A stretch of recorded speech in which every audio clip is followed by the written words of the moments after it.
Dis à ton voisin, il est bon. Encore. Encore. Alléluia. Que le Seigneur soit béni.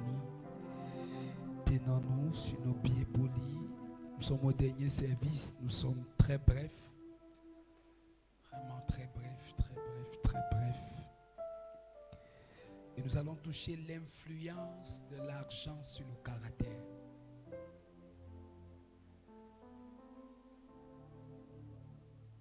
L'influence de l'argent sur le caractère. Amen. Merci Père pour ta parole. Merci Père pour nos cœurs. Merci Père pour nos âmes. Merci Seigneur. Oh, alléluia. Tu as ton voisin l'influence de l'argent sur le caractère. Nous lisons notre texte. 1 Timothée 6, 17. Oui. Recommande aux riches du présent siècle de ne pas être orgueilleux. Oui. Et de ne pas mettre leur espérance dans des richesses incertaines. Oui.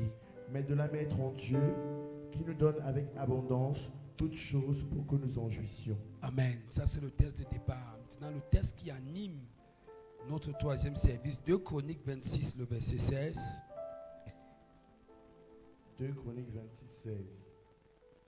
Mais lorsqu'il fut puissant, son cœur s'éleva pour le paître. Il pécha contre l'Éternel son Dieu.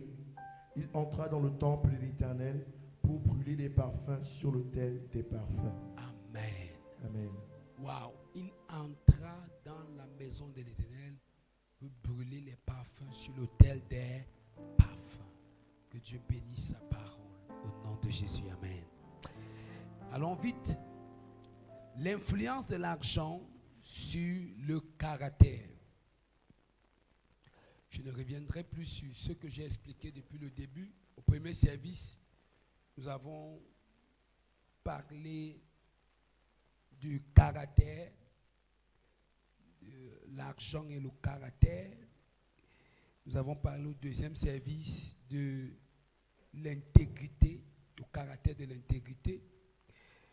Et à ce dernier service, nous parlerons de l'influence de l'argent sur le caractère. Premièrement, disons ceci, l'argent est neutre. Il prend la forme que lui donne le caractère. L'argent est neutre. Ça veut dire que l'argent n'est ni arrogant, ni généreux. Amen. Amen. L'argent n'est ni arrogant, ni généreux. Mais il prend la forme que lui donne notre caractère. Si tu n'étais pas au premier service ou au deuxième, ne te dérange pas. Pour tout ça, nous t'avons dit, abonne-toi à la page Cité du Réveil. Tu vas trouver tous les messages. Donc, si tu vas sur les réseaux sociaux, Cité du Réveil, tu t'abonnes, tu vas voir les messages. Ou si tu vas sur ma page, Pasteur Pierre Choubeux, tu vas voir les messages parce qu'on les partage aussi de ce côté. Donc, l'argent est neutre. Il prend la forme que lui donne notre caractère. Ça veut dire que l'argent n'est ni bon ni mauvais. Amen. Il n'est ni généreux ni arrogant. En fait, lorsque j'ai l'argent, c'est tout à l'heure ceux qui n'ont pas forcément le premier service, j'ai bien expliqué parce que c'est ça qui peut permettre. On a dit au premier service que quoi? Il y a un point qu'on a donné qui était très important, ça va me permettre de justifier ce propos. Nous avons dit ceci. Nous avons dit que, voilà, l'argent ne change pas les gens, mais il déverrouille leur caractère caché. L'argent ne change pas les gens, mais il déverrouille leur caractère caché que la pauvreté avait emprisonné. Ça veut dire qu'en fait, le manque a emprisonné un côté de moi, que le jour où l'argent est venu, ce côté est révélé ou exposé. Donc voilà la vérité. Donc, tu as donc compris ce que ça signifie. Donc en réalité, l'argent est neutre, il prend juste la forme que lui donne mon caractère. Ça veut dire que si, en réalité, par manque, Parfois, par le manquement, je ne peux pas m'exprimer. Donc, le caractère des uns et des autres, souvent, ne s'exprime pas parce que nous sommes limités par des besoins élémentaires. C'est souvent ça. Les besoins élémentaires te limitent. Un exemple, dans une maison, parfois, tu vois, le grand frère est très, n'a pas de parole. Le petit frère est assez arrogant. Tu vois? Bon, alors, le grand frère ne peut pas s'exprimer parce qu'il a des limites. On se comprend très bien. Qui, pour la plupart des temps, sont des limites financières. Amen, sont ensemble. Donc, c'est des limites financières autant pour moi. Donc, c'est important. Nous sommes ensemble. Donc, deuxièmement, disons ceci. L'argent ne change pas le caractère, mais amplifie le caractère. L'argent ne change pas le caractère, mais peut l'amplifier négativement ou positivement. Ça veut dire que l'argent peut amplifier notre caractère positivement ou négativement. C'est pour ça que je prie pour nous de comprendre ces choses. Nous sommes en train de parler du mois de la prospérité, de l'expansion. C'était facile pour moi de commencer à vous enseigner sur, dans la Bible, les lois de la prospérité, tout ça. Non, j'ai commencé depuis la semaine passée sur des éléments importants de base pour que vous ayez, vous soyez assis dans la parole et vous comprenez qu'avant que Dieu ne te bénisse, il y a des prérequis, il y a des lois spirituelles liées à ton caractère. Ça, c'est important. C'est pour ça qu'on a ces sérieux problèmes-là aujourd'hui. Quand vous regardez des personnes qui ont de l'argent, c'est lamentable. Ça fait extrêmement mal.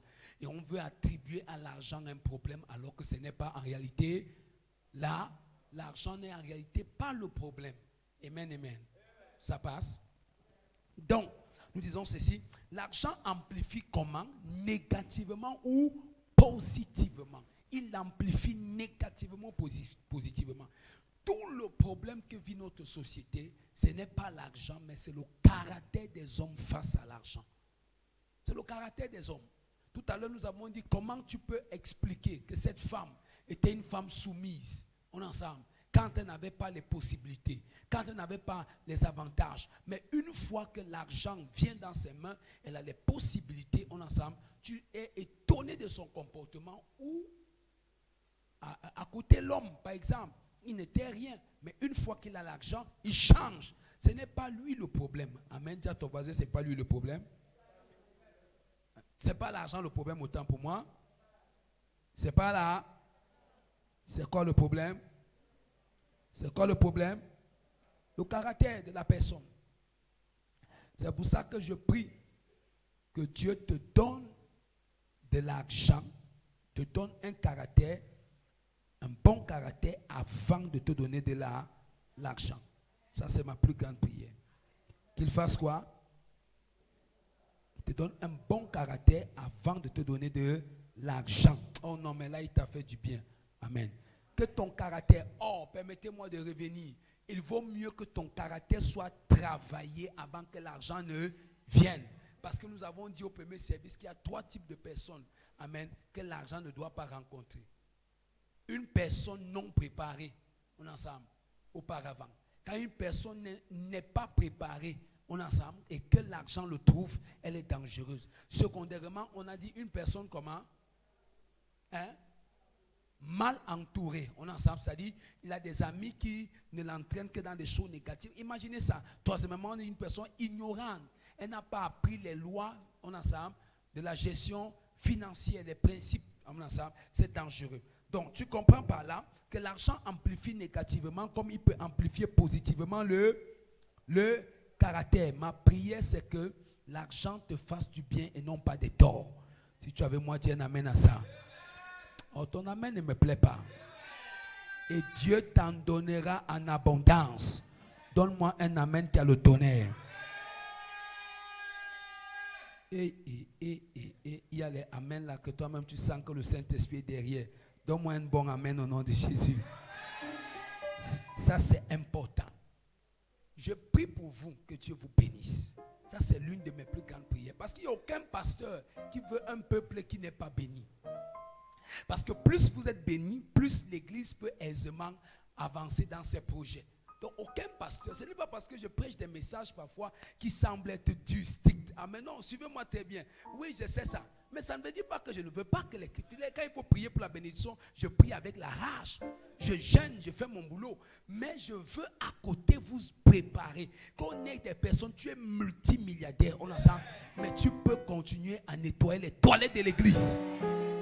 C'est ça. Tu es multimilliardaire, tu peux toujours jouer au piano à l'église. Ton amen ne me dit pas un amen ici. Ah, ça ne te bouge pas. Sommes ensemble. C'est ça quand les gens sont préparés, brisés, façonnés. On est ensemble. C'est pour ça que Somme 105, ça c'est un verset que j'aime. La Bible dit jusqu'à ce qu'il fût éprouvé par la parole. On est ensemble. Alors il fut libéré des chaînes, parlant de Joseph. Ça veut dire que quand la parole de Dieu a éprouvé le caractère de Joseph, dans la maison de son père, dans la maison de Potiphar, en prison, on est ensemble, il était qualifié à être premier ministre. L'élévation, l'argent ne pouvait pas bouger Joseph. C'est pourquoi on a dit ici, même distribuant les biens du pharaon, il ne manquait pas de continuer à remettre l'argent dans l'intégralité. C'est ça. Quelqu'un ici? Oh, tu es dans cette salle. Amen, amen. Mais imaginez les frères en Christ aujourd'hui qui parlent en langue. Speaking in tongue. Tu le mets sur ton argent. Tu regrettes. Malhonnête. Jusqu'il n'y a pas de niveau. Tu prends ton argent, tu confies à un frère. Il ne peut pas garder ton argent dans l'honnêteté. Amen. Il n'est pas sérieux.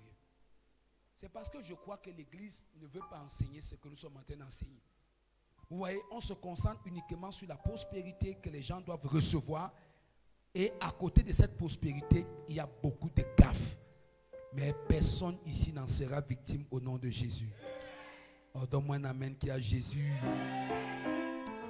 Donc, que le Seigneur te fasse grâce. Rapidement, disons ceci. Quel est donc l'amplificateur positif de l'argent? L'amplificateur positif de l'argent. Premièrement, lorsque un homme a de l'argent, l'argent peut amplifier son caractère de bonté. Autrement, son caractère de bienfaiteur. L'argent peut amplifier la bonté. Donc le côté, le caractère de bienfaiteur, le caractère de la bonté dans la vie d'une personne. Parce que la bonté est un caractère divin. Premièrement, l'argent peut amplifier la bonté. Nous avons dit que l'argent ne change pas le caractère, mais il amplifie négativement comme positivement le caractère d'une personne. Donc c'est l'amplificateur positif, la bonté. Hébreux 12, le verset 15. Hébreux 12, le verset 15. Nous allons voir le côté amplificateur de la bonté que l'argent peut apporter dans la vie d'une personne. Ça, c'est un amplificateur positif. Hébreux 12, 15. Un frère vaillant. Hébreux 12, 15, nous suivons. Veillez à ce que nul ne se prive de la grâce de Dieu. Oui. À ce qu'aucune racine d'amertume, poussant des rejetons, ne produise du trouble et que plusieurs n'en soient affectés. Oui. J'ai dit Hébreux 12, combien? Verset 15. 15. Oh là là. Je me suis trompé de verset. Ah. Je me suis trompé de verset. Bon, je vais retrouver avant de revenir. Rapidement, prenons ce côté, prenons le deuxième point, je vais revenir. Mais déjà, la bonté, vous voyez, quand quelqu'un a de l'argent et que cette personne est généreuse, elle a de la bonté, c'est-à-dire que cette personne est bienveillante, l'argent l'aide à davantage faire du bien aux gens. Parce qu'il a déjà ce caractère. Mais le vrai problème, c'est que ceux qui ont vraiment le don de la générosité ou de la libéralité, ça c'est comme ça que la Bible appelle cela. Prenons ça, ok, merci Saint-Esprit. Prenons Romains chapitre 12, ça va compenser ce verset. Romains 12.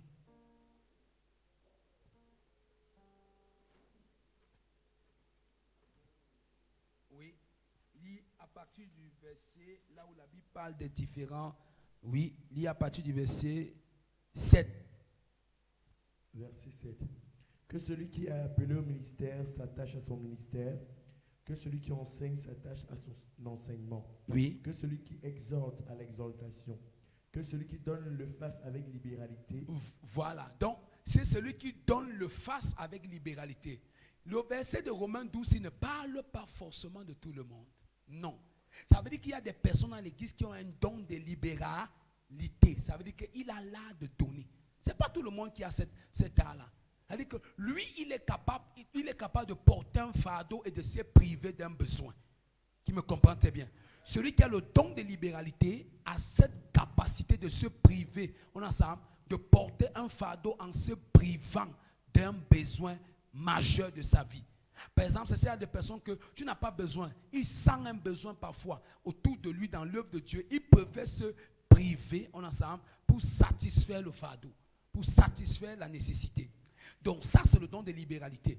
Or, vous comprenez donc que quand quelqu'un a ce caractère, puisque c'est un don de Dieu, c'est un caractère en lui de la libéralité, l'argent viendra davantage amplifier ce caractère en lui. Qui me comprend très bien maintenant? Donc davantage cette personne va faire elle va aider les gens.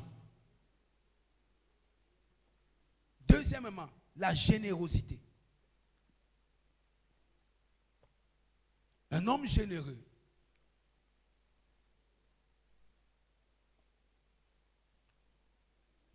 il aime venir en aide.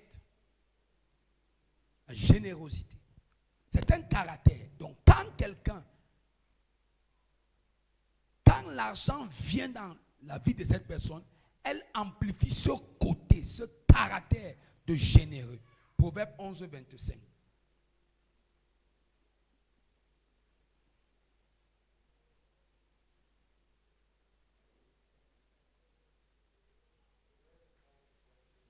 Oui. L'âme bienfaisante sera rassasiée. L'âme bienfaisante, d'autres versions disent l'âme généreuse sera comment? Rassasiée. Oui. Et celui qui arrose sera lui-même arrosé. Oh, celui qui arrose sera lui-même arrosé. Donc il y a un côté généreux. Quand celui-là a l'argent, amen, il le manifeste. Et je vais vous dire quelque chose de très important. Ceux qui développent ça, il y a quelque chose d'impressionnant. Amen, amen. Je me suis rendu compte que ceux qui ont le don de libéralité, ont la capacité de donner aisément. Et non seulement ils donnent aisément, eux-mêmes aussi reçoivent les choses aisément. Amen, amen. Donc ça, c'est très important, ce côté. Gloire à Jésus. Donc, troisièmement, l'amour pour le donner. C'est un caractère. Donc, il y a la libéralité. La libéralité est un don de l'esprit. Amen. La générosité est une disposition. On est ensemble. Ça, c'est deux choses différentes. Je répète. La libéralité est un don de l'esprit. La générosité est une disponibilité. Ce n'est pas un don, c'est une disponibilité. Amen. Le donner. Amen. L'amour du donner. On est ensemble. Le donner est une question d'amour.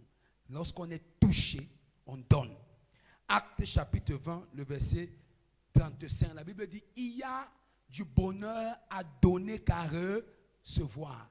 Donc, quand quelqu'un a de l'amour pour l'œuvre de Dieu, a de l'amour pour Dieu, il aura du bonheur à donner que de vouloir recevoir. Quand quelqu'un aime Dieu, il n'est pas préoccupé par le fait de recevoir, mais il est préoccupé par le fait de donner. C'est pourquoi dans une telle personne, il ne peut pas avoir l'esprit de la cupidité. Il aime Dieu et son amour pour Dieu le préoccupe plus à donner qu'à recevoir. Ceci ne signifie pas qu'il ne recevra pas. Non. Mais ceci signifie que sa mentalité n'est pas portée vers recevoir, mais elle est plutôt focalisée vers donner. En ce moment donné, il dit, moi, ma responsabilité, c'est de donner, et celle de Dieu, c'est de continuer à remplir. Ça, c'est important. Je prie que vous ayez cette mentalité. Ne cherchez jamais ce que vous allez recevoir dans la vie. Ne cherchez jamais votre profit, mais cherchez toujours à devenir un profit. Et chaque fois que vous cherchez à devenir un profit, vous profiterez plus avec Dieu. Ton amen n'est pas ici. Également, un autre caractère positif qui amplifie l'argent, l'assurance. Vous allez voir, quand quelqu'un a de l'argent, il est rempli d'assurance. Vous n'avez pas remarqué ça? Donc le côté positif, c'est l'assurance. Ecclésiaste chapitre 7, le verset 12. Ecclésiaste chapitre 7, la Bible nous dit que l'argent est une sécurité. Ecclésiaste 7, le verset 12. Bien-aimés, allons, nous finissons vite. Oui. Oui. À l'ombre de la sagesse, on est abrité comme à l'ombre de l'argent. J'écoute. Car à l'ombre de la sagesse, on est abrité comme à l'ombre de l'argent. Ça veut dire quoi? De même que la sagesse épargne un homme, préserve un homme, remplit un homme d'assurance, de même l'argent le fait. Frère, que personne ne te demande. Ne crois pas à la pauvreté. L'argent est bien. Nous sommes juste en train de traiter le côté caractère négatif. L'argent est bien. On dit à ton voisin, l'argent est bien. Quand un homme a l'argent, il parle avec audacité. Vrai ou faux? Hein? Même quand quelqu'un a l'argent, vous l'avez vu parler avec comme s'il tremble? Non. Alléluia. Sommes-nous ensemble? Vous allez voir quand il y a les réunions familiales, quelqu'un a l'argent, il laisse d'abord que vous savez, même quand il y a les réunions familiales, ceux qui n'ont pas, c'est eux qui s'agitent beaucoup. Dieu amène à ça. Oh, c'est lui. Eh oui, vous avez mis le plantain où? Vous avez mis les jus où? Vous avez mis les gens qui s'agitent là. Vous avez celui qui a l'argent, il fait ça. Il est assis, lui, calme. Vous là, amen. Le mouvement que vous faites là, c'est autour de ce que j'ai pourvu. Il est calme. Chacun parle, chacun parle, chacun parle. Vous allez le voir à la fin, il dit, moi je crois que si on fait comme ça, c'est meilleur. Après, le père de famille dit que, qu'est-ce que vous pensez de ce qu'il dit? Tout le monde dit, non, il a raison. Frère, ce n'est pas toujours qu'il a raison. C'est qu'en fait, l'argent donne le dernier mot.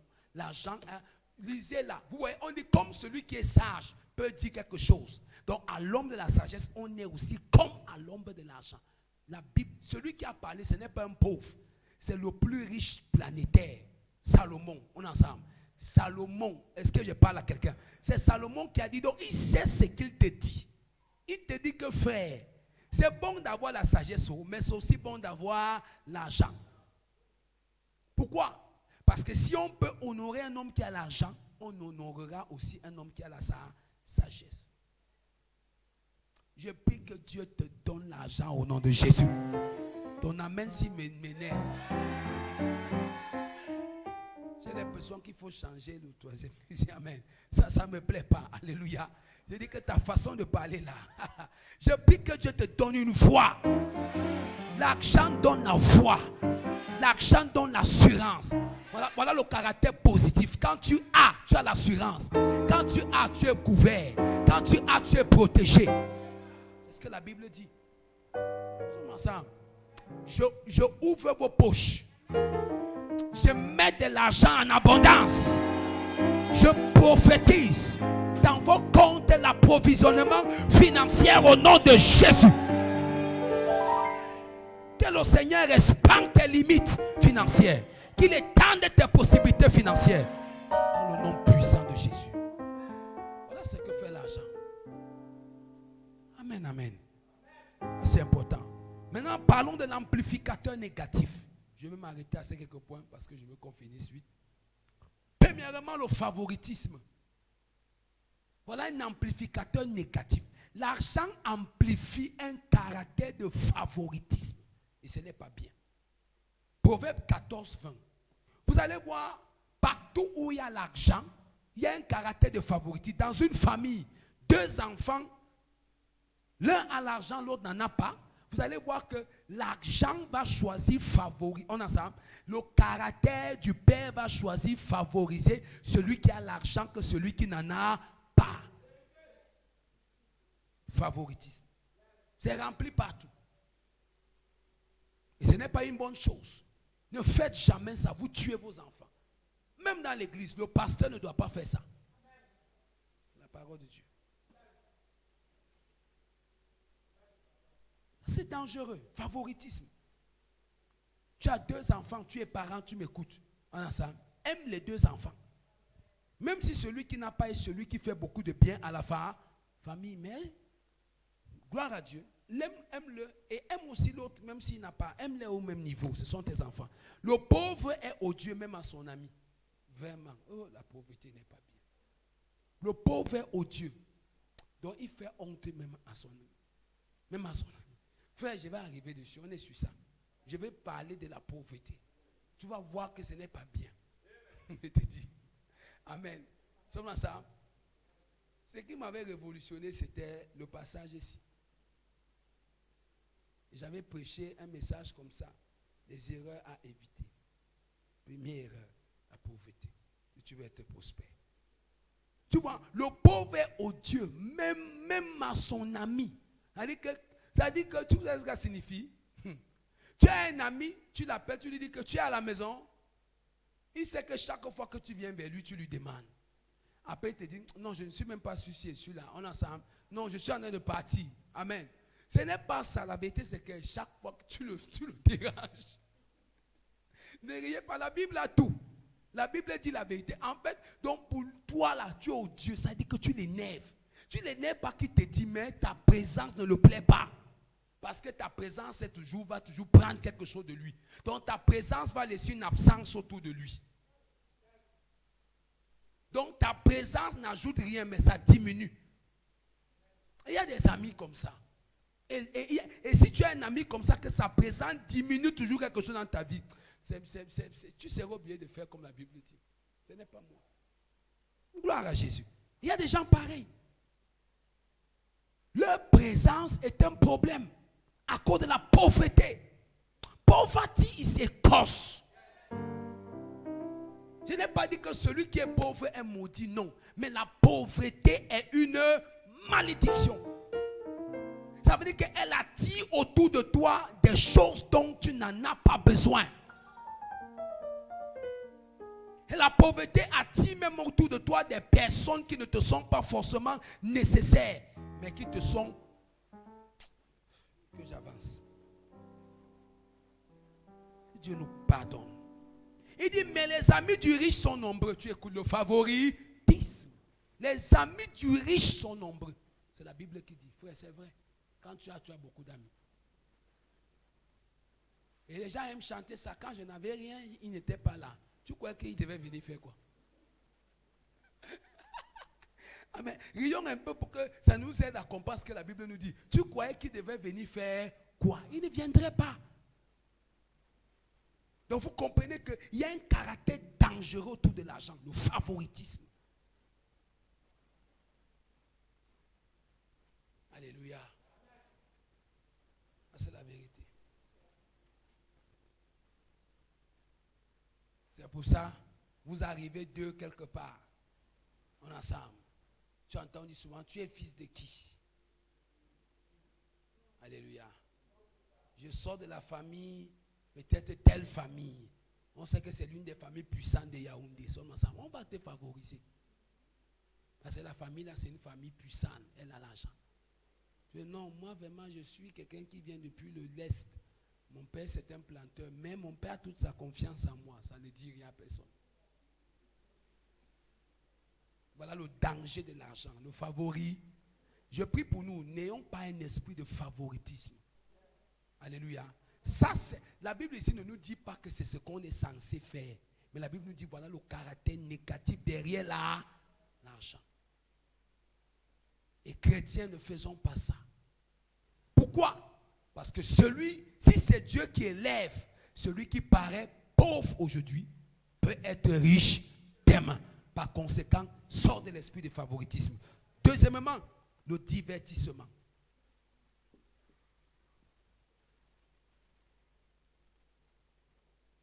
Le divertissement. Ecclésiaste 10, le verset 19. Vous allez voir l'autre caractère négatif de l'argent. Vous allez voir, certaines personnes ont un esprit de distraction en eux. Et dès que l'argent vient, on a ça, l'argent amplifie le côté distract. Tu vois quelqu'un, il aime les amis, les balades, les pique-niques, tout ça. Il y a des gens comme ça. Il aime c'est-à-dire, dès que l'argent vient, ça amplifie le côté distraction qui est en lui, divertissement. C'est un caractère dangereux. Sommes ensemble. Donc, voilà notre caractère négatif, le divertissement. Lisons Ecclésiaste 10, 19. La Bible dit que, je crois, c'est ça. On fait. Oui, l'argent répond. Vous voyez, l'argent répond à tout. C'est dangereux ce caractère. Troisièmement, L'amplificateur négatif de l'argent, l'orgueil. L'orgueil. 2 Chroniques 26, 16, on vient de lire l'histoire de Osias. Ça, c'est une des histoires qui m'a beaucoup fait mal parce qu'à l'école biblique, on donnait les personnages et moi, j'avais étudié le personnage des rois. Et le roi que je devais étudier, c'était Osias. En fait, Osias est le seul roi en Israël, c'est le tout premier roi à aller plus loin même que Salomon. En termes de technologie. Sur le domaine de la technologie, Salomon était riche. Mais sur le domaine de la technologie, c'est Osias qui a commencé à fabriquer des navires. Osias était devenu tellement puissant, riche. Et la Bible dit que sa richesse l'a amené à... Donc, c'est venu trouver son côté orgueilleux. Et il était par la suite mal entouré parce qu'au départ, la Bible dit qu'il y avait un prophète qu'on appelait Zacharie, l'homme des visions. Donc, Zacharie a aidé Osias. Mais après la mort de Zacharie, c'était devenu terrible pour Osias. Autant pour moi, la mort de Ésaïe. C'est devenu terrible pour Osias. Donc, Osias était ce grand orgueilleux. Qu'est-ce que ça signifie?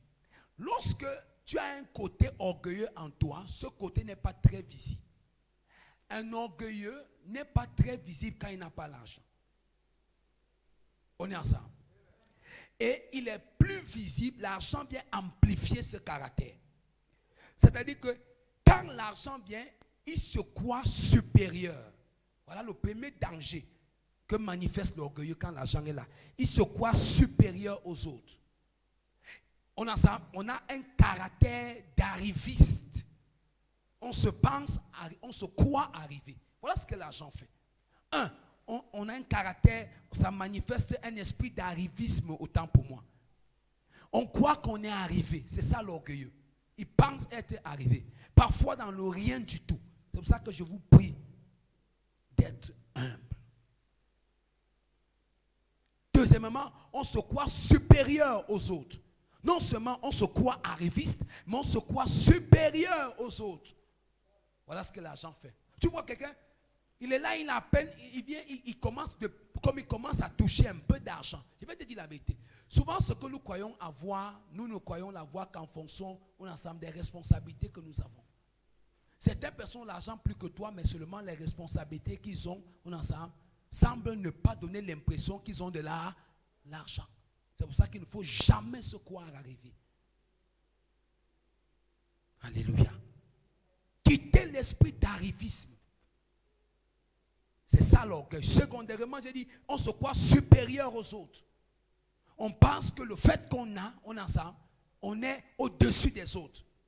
Parfois, on ne réalise même plus le principe du droit d'aînesse. On ne sait pas que l'autre est venu avant moi. On ne sait pas que l'autre est mon aîné, l'autre c'est mon grand frère. Oui, on est même en entreprise. Oui, je suis son supérieur. Mais cependant, même si je suis son chef, c'est un papa aux cheveux blancs.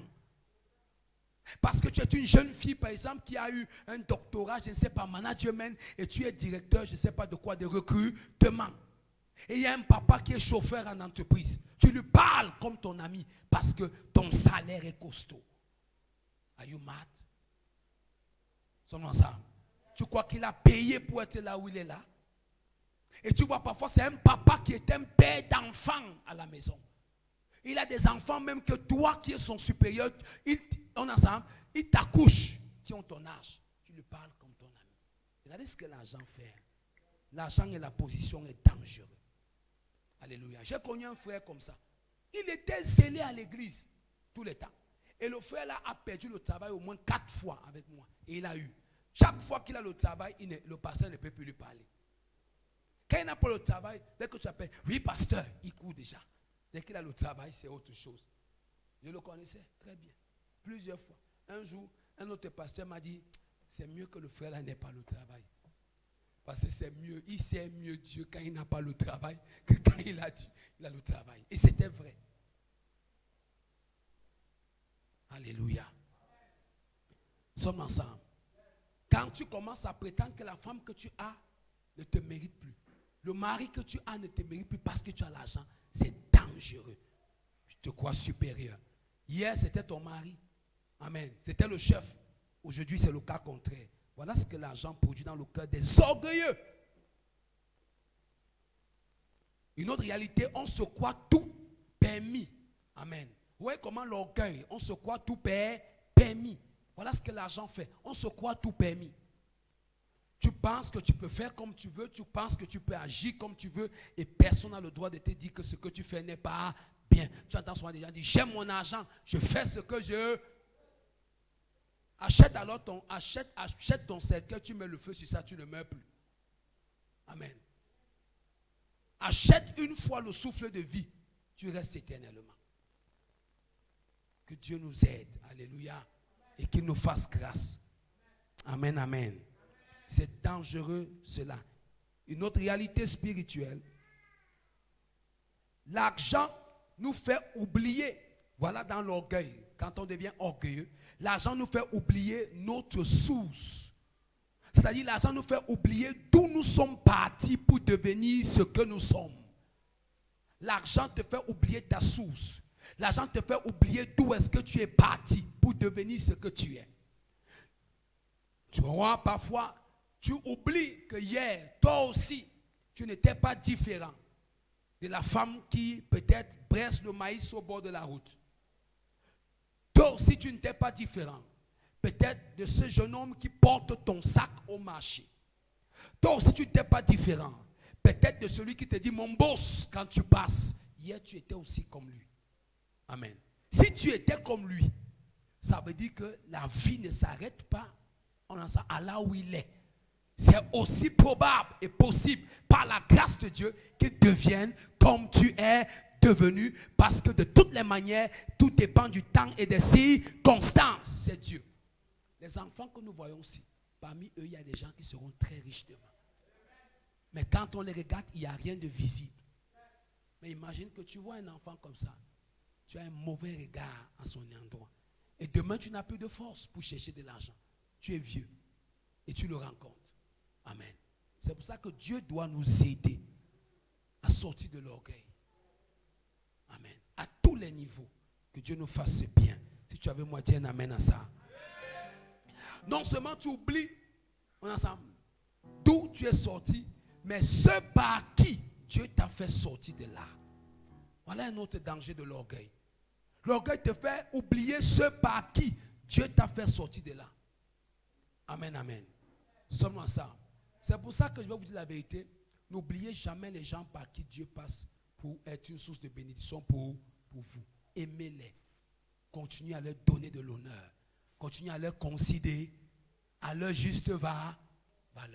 Ça veut dire que la même considération que tu avais pour lui le jour où il t'aidait, que ça continue jusqu'au jour où tu deviens le plus riche de la terre. Alléluia. Ce qui me choque, c'est les païens même qui le font ça. Alléluia. J'ai suivi une histoire parce que j'aime beaucoup l'actualité qui m'a marqué. J'ai dit, mais comment un païen sait faire ces choses? Tu vois, on te dit que j'ai dit à quelqu'un que n'enviez pas un païen ensemble dans le domaine du sport comme Cristiano Ronaldo. Ne soyez pas étonnés de toujours voir ce gars oui, au fond, quand on te donne l'histoire de ce gars, il est d'une bonté qui n'a pas de nom. Mais tu vas étonner que jusqu'à présent, c'est le seul au football qui, à son âge, il est toujours au top. Au football, quand tu as 35 ans, tu ne peux plus. Tout le monde arrête. Les gens changent les champions. Ils ne sont pas dans les grands clubs. Lui, il a 35, il est toujours dans un club meilleur au monde. Et je crois que cette année, il est encore meilleur buteur devant tous les jeunes. À l'âge là. C'est qu'il a un bon comportement. Seulement ça. Tu imagines, on donnait son histoire quand il était à Sporting de Lisbonne. Il y avait un restaurant où il partait demander à manger quand il était encore au club. Donc les enfants au club. Il demandait à manger, il y avait des dames qui lui donnaient la nourriture. On dit qu'il est rentré chercher les 3 dames qui le nourrissaient quand il était encore un jeune homme. Il les a donné beaucoup d'argent pour commencer leur restaurant. Que vraiment, je ne savais pas, puisqu'il est sorti de la pauvreté. Sa famille est extrêmement pauvre. Son père était un alcoolique parce que la vie le dépassait. Mais il sait quand même qu'il y avait des femmes ici, elles me donnaient les restes des restaurants. Quand on veut jeter, elles emballent, elles lui donnent.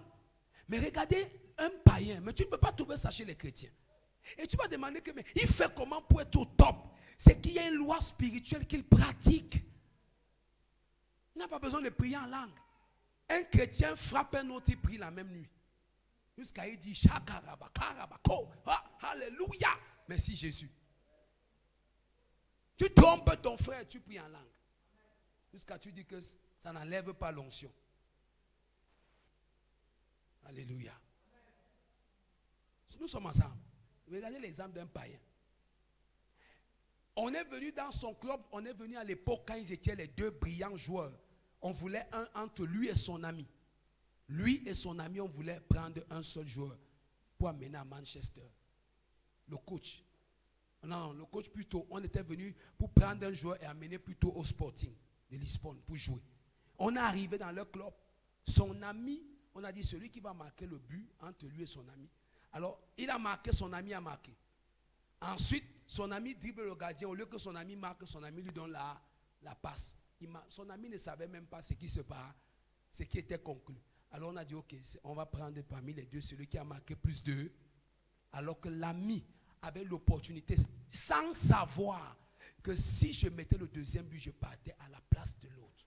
Imaginez les païens. Son ami lui donne la passe. Et plus tard, c'est lui qu'on prend et on amène et on laisse son ami. Quand il devient star, vous savez ce qu'il a fait? Il faut demander vous dans le monde du football. Je crois que c'était son 4e ballon d'or ou 3e, 4e. Il a dédié ça à son ami. C'est quand les gens cherchent qui est son ami maintenant. Donc vous savez, quand tu es star, tu appelles le nom de quelqu'un, on cherche à savoir qui est la personne. Mais les gens vont découvrir un monsieur perdu, on est ensemble, au Portugal, dans une maison luxueuse, avec des voitures luxueuses, avec une vie luxe. On demande maintenant, on demande, mais qui est-ce que tu es pour Cristiano Ronaldo? Imaginez. Puisqu'il t'a dédié, c'est là où on a ça. Maintenant, il raconte maintenant la vraie histoire. Donc, quand Cristiano est devenu star, il a su, il savait que c'est à cause de cet ami qu'on m'a pris. Donc, si je suis heureux, on a ça, il faut que j'aide celui qui s'est sacrifié sans savoir. Allez chercher cette histoire, c'est connu de tout le monde. Son ami ne travaille pas, donc il est dans ses petits business. C'est l'autre, dans sa richesse, sa grandeur qu'il a aidé. Comme acheter une maison, offert le dernier Mercedes, que prends, roule avec. Regardez, les païens, il est reconnaissant de celui qui a fait de lui ce qu'il est. On était amis, tu as préféré me donner la passe, et moi je suis passé, tu es resté. Et après ce jour, on n'a jamais plus parlé de lui au football. Le gars, sa carrière est finie comme ça. Donc c'était sa chance ce jour de devenir qu'elle. Mais sans savoir, il a donné cette chance à son ami. Et son ami aussi est devenu reconnaître les païens. Maintenant, tu vas le voir seulement toujours briller. Tout ce que tu vas venir dire au quartier, sorcellerie. Il est dans les sectes. Il est ceci. Toi et ton parler en langue et ton Jésus et tout ça là, je ne vois rien. Ce n'est rien d'autre que ton cœur. C'est ton cœur le problème. C'est ton cœur. Dis à ton voisin, c'est ton cœur. Dieu, que Dieu nous fasse grâce. Dans Deutéronome 18, 14, il dit, quand tu auras mangé, tu seras béni. Garde-toi d'oublier l'Éternel ton Dieu. Souviens-toi qu'il t'a pris de l'Égypte. On est ensemble. Dans le pays de l'esclavage, pour t'amener. Dieu te dit que même quand tu seras béni, que l'orgueil dans ton cœur ne te fait pas oublier ta source. Que je t'avais pris, abandonné 430 ans. Je t'ai amené ici. Et ça m'étonne qu'avec tout ce que les chrétiens connaissent, ils continuent à être orgueilleux dans leur élévation. Sommes ensemble, prétentieux. Non, que Dieu nous aide. Sommes ensemble. Je viens de vous prendre l'exemple d'un païen, à plus forte raison. Toi, enfant de Dieu. Et le gars va toujours briller. Il n'y a aucun débat, c'est lui qui aura le ballon d'or. Aucun débat, personne ne l'a dépassé cette année. Personne. À 35 ans, 6 mois de plus. Parce que il est reconnaissant. Les vieilles mamans qui l'ont nourri, on ensemble, quand il n'était rien, on ensemble, son ami reconnaissant. On ensemble, sur sa propre famille, sa maman, ses frères, tous aidés. Ce sont des grands hommes. Personne n'est son esclave dans sa famille. Toi, tu as l'argent. Les gens, tes frères doivent être ton esclave. Ton frère vient habiter chez toi. Il travaille pour toi comme ton esclave. Ton petit frère. Frère, que ce monde nous aide. Ton petit frère, ta petite soeur est là. C'est ton petit frère, on est ensemble, qui fait les courses de la maison comme un esclave. Sorti du même ventre que ta mère. Useless man. Tu as déjà enterré ton avenir. Tu méprises ceux par qui Dieu t'a pris pour devenir quelqu'un. On est ensemble. C'est valable pour tout le monde. C'est pour ça que même moi, pasteur, je ne méprise jamais ce que Dieu utilise pour me bénir. C'est une vérité, tout le monde me connaît. Jamais. Vous me voyez ici, je donne toujours les témoignages des personnes. Chaque fois, c'est important. C'est une bénédiction pour moi-même. Ne méprise pas les gens. On a ça. Un jour, je disais à quelqu'un que, un jour, quelqu'un m'a dit que, quel est le fidèle que tu aimes beaucoup comme ça? Il dit qu'il y a des fidèles dans l'église ici. Amen. Je sais qu'ils n'ont pas. Mais rien que leur amour est un grand encouragement pour moi. Pour servir Dieu. Et ces gens-là sont très importants pour ma vie. Il faut faire attention. Habakkuk 2, le verset 4, il y a un verset, j'ai déjà fini, très important. Amen, amen. Lis ça, Habakkuk 2, 4 francs, saute, coup. Habakkuk 2, 4, oui. Voici son âme s'est enflée. Voici son âme s'est enflée. Le mot enflé signifie, il est devenu orgueilleux à l'intérieur de lui-même, oui. Elle n'est pas droite en lui. Son âme à l'intérieur n'est même pas droit à son égard, oui. Mais le juste vivra par sa foi. Mais celui qui est juste, ça veut dire celui qui sait, on est ensemble d'où il sort. Celui qui sait que malgré les circonstances, on est ensemble, malgré ma position, je viens d'ici, il va vivre par cette foi. Alléluia. Un autre point, pour l'arrogance. L'arrogance est un autre amplificateur du caractère. On est ensemble. Amplificateur de l'argent sur le caractère. L'arrogance. Tu deviens arrogant. Le mot arrogant, c'est des gens qui parlent de manière hautaine. Il n'a de respect pour personne dans sa manière de parler. Il s'en fout des gens. Parfois, il entend dire, je m'en fous des gens. Je fais ce que je veux. Je sais que j'ai mon argent. Tant que je peux acheter même les juges. L'arrogance. L'arrogance. Dis à ton voisin l'arrogance. Encore et encore. L'arrogance n'est pas une bonne chose. Bien-aimé, quitte l'arrogance. Dis à ton voisin, quitte l'arrogance. Quitte l'arrogance. L'arrogance est dangereuse. Proverbe 6, le verset 18 dit que quoi? Que l'arrogance précède la chute. Proverbe 16, le verset 18, couvre.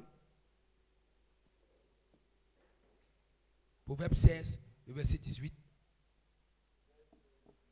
Oui.